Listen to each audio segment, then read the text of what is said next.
हरे कृष्ण। सावन मास की पुत्रदा एकादशी का पवित्र दिन। इस दिन लोग भगवान विष्णु के निमित्त व्रत रखते हैं। ये एकादशी संतान सुख प्रदान करने वाली है। अगर आप पुत्रदा एकादशी का व्रत रखते हैं और अपनी मनोकामना को पूर्ण करना चाहते हैं तो व्रत कथा को अवश्य पढ़ना या सुनना चाहिए, क्योंकि व्रत कथा सुने या पढ़ने से बिना व्रत का फल अधूरा माना जाता है। कथा सुनने के शुभ फल से आपके घर में, परिवार में संतान सुख बना रहेगा। साथ ही माँ लक्ष्मी जी, भगवान विष्णु जी की भी असीम कृपा आप सभी पर बनी रहेगी।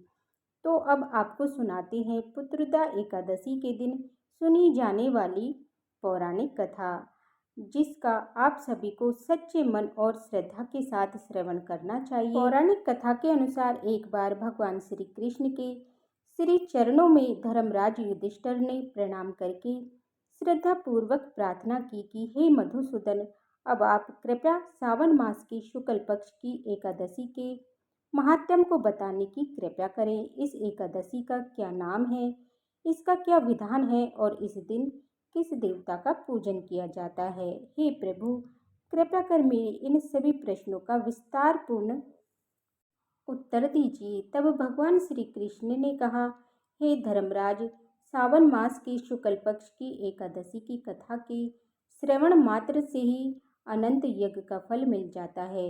हे धर्मराज, द्वापर युग के आरंभ में ही महिष्मति नाम के एक नगरी थी। उस नगरी में महाजीत नाम का एक राजा राज्य करता था। वह पुत्रहीन था, इसीलिए वह सदा दुखी रहता था। उसे वह राज्य, सुख, वैभव सब कुछ बड़ा कष्टदायक व्यतीत होता था, क्योंकि पुत्र के बिना मनुष्य को यही लोक और परलोक में दोनों में सुख नहीं मिलता है। राजा ने पुत्र प्राप्ति के बहुत उपाय किए, किंतु उसका हर उपाय निष्फल रहा। जैसे जैसे राजा महाजीत वृद्ध अवस्था की ओर बढ़ते जा रहे थे, वैसे वैसे उनकी चिंता भी बढ़ती जा रही थी। एक दिन राजा ने अपनी सभा को संबोधित करके हुए कहा कि हे प्रजाजनों, ना तो मैंने अपने जीवन में कोई पाप किया है और ना ही अन्यायपूर्वक प्रजा से धन एकत्रित किया है, ना ही प्रजा को कभी कष्ट दिया है और ना कभी देवता ब्राह्मणों का अनादर किया है। मैंने प्रजा का सदैव अपने पुत्र की तरह पालन किया है, कभी किसी से ईर्ष्या भाव नहीं किया, सभी को एक समान समझा है। मेरे राज्य में कानून भी ऐसे नहीं है जो प्रजा में अनावश्यक डर पैदा करे। इस प्रकार धर्मयुक्त राज करने पर भी अत्यंत कष्ट पा रहा हूँ। इसका क्या कारण है, मेरी समझ में कुछ नहीं आ रहा। आप इस पर विचार करें कि इसका क्या कारण है और क्या इस जीवन में इस कष्ट से मुक्त हो पाऊंगा। राजा के इस कष्ट के निवारण के लिए मंत्री आदि वन को गए, ताकि वहां जाकर किसी ऋषि मुनि को राजा का दुख बताकर समाधान प्राप्त कर सके। वन में जाकर उन्होंने श्रेष्ठ ऋषि मुनियों के दर्शन किए। उस वन में वयोध, वृद्ध और धर्म के ज्ञाता महर्षि लोमश भी रहते थे। वे सभी जन महर्षि लोमश के पास गए। उन लोगों ने महर्षि लोमश को दंडवत प्रणाम किया और उनके सम्मुख बैठ गए। महर्षि के दर्शन से सभी को बड़ी प्रसन्नता हुई। तब सभी ने हाथ जोड़कर महर्षि से प्रार्थना की, हे देव, हमारे अहोभाग्य है कि हमें आपके दर्शनों का सौभाग्य प्राप्त हुआ। मंत्री की बात सुनकर लोमश ऋषि ने कहा, हे मंत्रीगण, आप लोगों की विनम्रता और सह-व्यवहार से मैं अत्यंत प्रसन्न हूँ। आप मुझसे अपने आने का उद्देश्य कहिए, मैं आपके कार्य को अपनी सामर्थ्य के अनुसार अवश्य करूँगा, क्योंकि हमारा शरीर ही परोपकार के लिए बना है।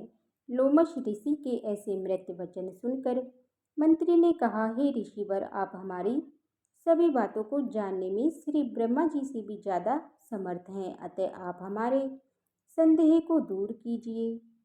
महिष्मति नामक नगरी के हमारे महाराज महाजीत बड़े ही धर्मात्मा और प्रजापालक है। वे प्रजा का पुत्र की तरह धर्म अनुसार पालन करते हैं, किंतु वे फिर भी वे पुत्रहीन हैं। हे महामुनि, इससे वह अत्यंत दुखी रहते हैं। हम लोग उनकी प्रजा हैं, हम लोग भी उनके दुख से दुखी हो रहे हैं, क्योंकि प्रजा का ये कर्तव्य है कि राजा के सुख से सुख माने और दुख में दुख माने। हमें उनके पुत्रहीन होने का अभी तक कोई कारण ज्ञात नहीं हुआ है, इसीलिए हम आपके पास आए हैं। हे ऋषिवर, अब आपके दर्शन करके हमें पूर्ण विश्वास है कि हमारी ये दुख अवश्य दूर हो जाएगा, क्योंकि महान पुरुषों के दर्शन मात्र से ही प्रत्येक कार्य की सिद्धि होती है। अतः आप हमें बताने की कृपा कीजिए कि किस विधान से हमारे महाराज पुत्रवान हो सकते हैं। हे ऋषिवर, ये आपका हम पर और हमारी प्रजा पर आपका बड़ा ही उपकार होगा। मंत्रीगणों की ऐसी करुण पुकार सुनकर लोमश ऋषि ने नेत्र बंद करके राजा के पूर्व जन्मों पर विचार करने लगे। कुछ क्षणों के बाद उन्होंने विचार करके कहा कि हे मंत्रीजनों, हे राजा, पिछले जन्म में उद्दंड था और बुरे कर्मों को किया करता था। उस जन्म में ये एक गांव से दूसरे गांव में घूमा करता था। एक बार की बात है, ये दोनों दिन से भूखा था। ये दोपहर के समय जलाशय पर जल पीने गया। उसी जगह पर उस समय ब्याई हुई एक गाय भी जल पी रही थी। राजा ने उस प्यासी ही भगा दिया और खुद जल पीने लगा। वह एकादशी की तिथि थी। ब्याई हुई गाय को जल न पीने देने के कारण ही राजा को ये पाप लगा है। हे श्रेष्ठ पुरुषों, इसीलिए राजा को इस जन्म में ये कष्ट भोगना पड़ रहा है। एकादशी के दिन भूखा रहने या ये कारण हुआ कि इस जन्म में ये राजा है और प्यासी गाय को जलाशय से भगाने के कारण ये पुत्रहीन है। ये जानकर सभी सभा से प्रार्थना करने लगे। हे ऋषि श्रेष्ठ, शास्त्रों में ऐसा लिखा है कि पुण्य से पाप नष्ट हो जाते हैं। अतः कृपया करके आप हमारे कोई ऐसा उपाय बताइए जिससे हमारे राजा के पूर्व जन्म के पाप नष्ट हो जाएं और उन्हें पुत्र रत्न की प्राप्ति हो।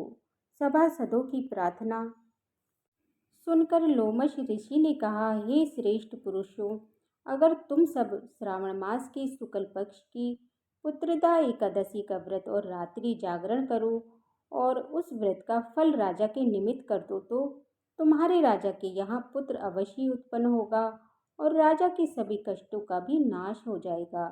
इस उपाय को जानकर मंत्री सहित सभी ने महर्षि लोमश को कोटि कोटि धन्यवाद किया और उनका आशीर्वाद लेकर वे सभी अपने राज्य में वापस लौट आए।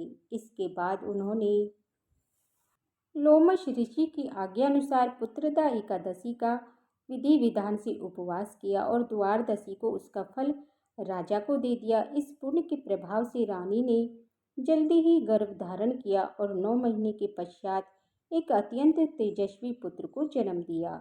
भगवान श्री कृष्ण कहते हैं, हे महाराज, इसीलिए इस एकादशी का नाम पुत्रदा पड़ गया। पुत्र की इच्छा रखने वाले मनुष्य को विधि विधान पूर्वक श्रावण माह के शुक्ल पक्ष की एकादशी का व्रत अवश्य करना चाहिए। इस व्रत के प्रभाव से इस लोक में सुख और परलोक में स्वर्ग की प्राप्ति होती है।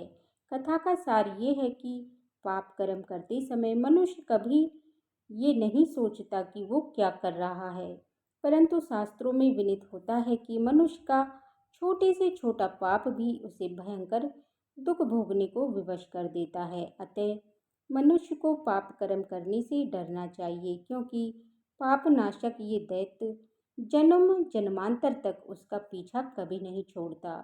इसीलिए प्राणी को चाहिए कि सत्य व्रत का पालन करते हुए भगवान के प्रति पूरी श्रद्धा और भक्ति रखे और ये बात सदैव स्मरण रखे कि किसी के दिल को दुखाने से बड़ा पाप इस संसार में कोई दूसरा नहीं है। धर्मराज युधिष्ठिर को पुत्रदा एकादशी का महात्म्य बताकर भगवान श्री कृष्ण मौन हो गए।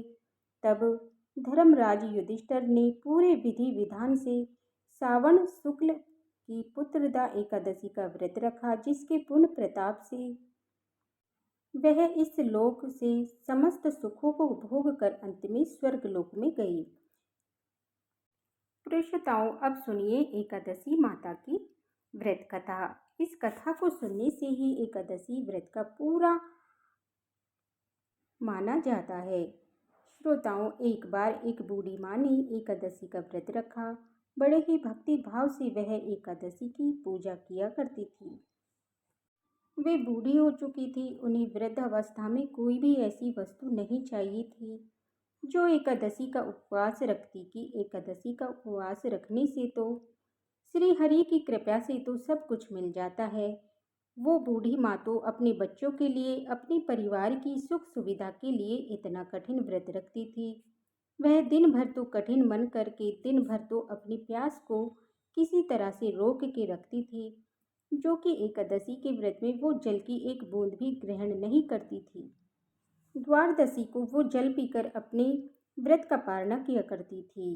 दिन भर उन्होंने किसी प्रकार अपने मन को संयमित रखा, पूजा पाठ की, व्रत की कथा पढ़ी सुनी और फिर पंडित जी को मिट्टी के एक पात्र में भरकर पानी और मौसमी फल दान में दिए। दोनों भरकर शक्कर भी वितरित की। उन्हें गर्मी के कारण बड़ी बेचैनी हो रही थी। एक तो निराहार और निर्जल रहकर उपवास रखा था और ऊपर से प्यास भी अधिक सता रही थी। इस कारण तो उन्होंने सोचा कि चलो पानी में बैठ जाऊं, शायद थोड़ी शांति मिल जाए। यह सोचकर वह पानी में बैठी रही, पानी से बाहर कुल्ला करती और फिर मुंह हाथ धोती रही। तब कहीं जाकर उन्हें थोड़ा बहुत चैन मिला। एक तो तेज धूप पड़ रही थी, इस कारण बार बार बूढ़ी माँ का मुंह सूखा जा रहा था। बूढ़ी माँ बड़ी बेचैन हो रही थी। एक तो ये बुढ़ापा, दूसरी ये भयंकर गर्मी। बुढ़ापे की तो कुछ स्थिति ही कुछ ऐसी होती है, बड़ी मुश्किल से धीरज बंध पाता है। अब किसी प्रकार रो धोकर दिन कटवाया। अब बूढ़ी माँ के सामने पहाड़ सी लंबी रात थी, जिसका कट पाना बड़ा ही मुश्किल दिखाई दे रहा था।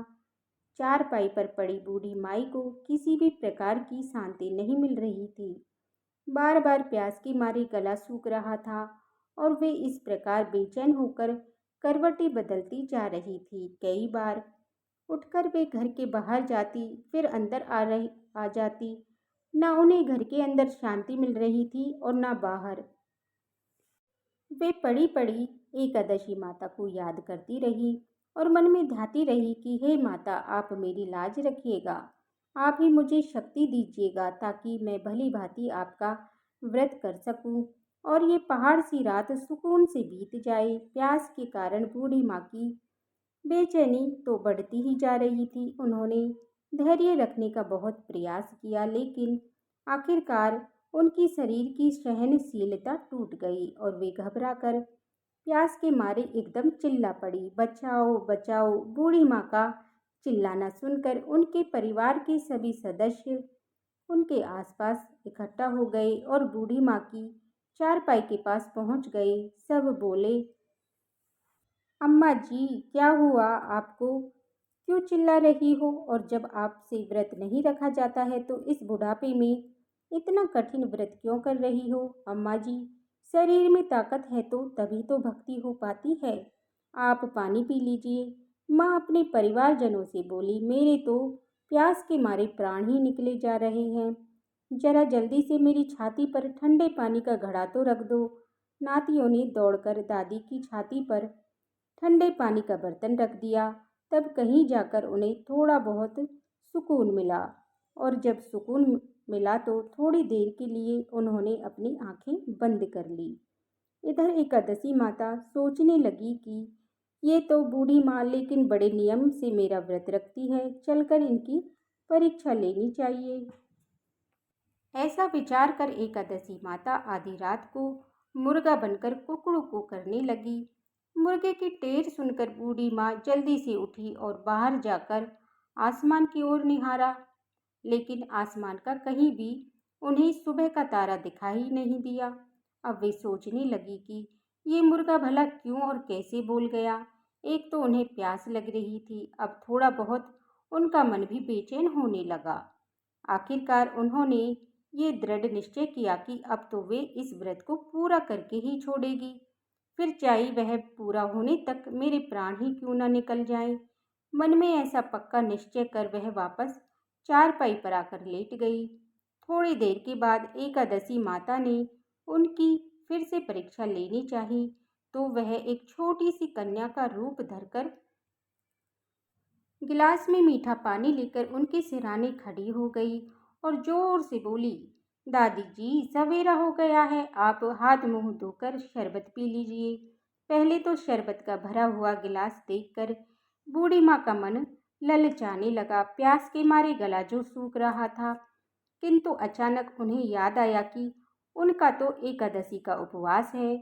फिर उन्होंने सोचा, ये अभी तो किसी भी तरह से ये शरबत नहीं पी सकती, और फिर वे चुपचाप वापस अपनी चारपाई पर लेट गई।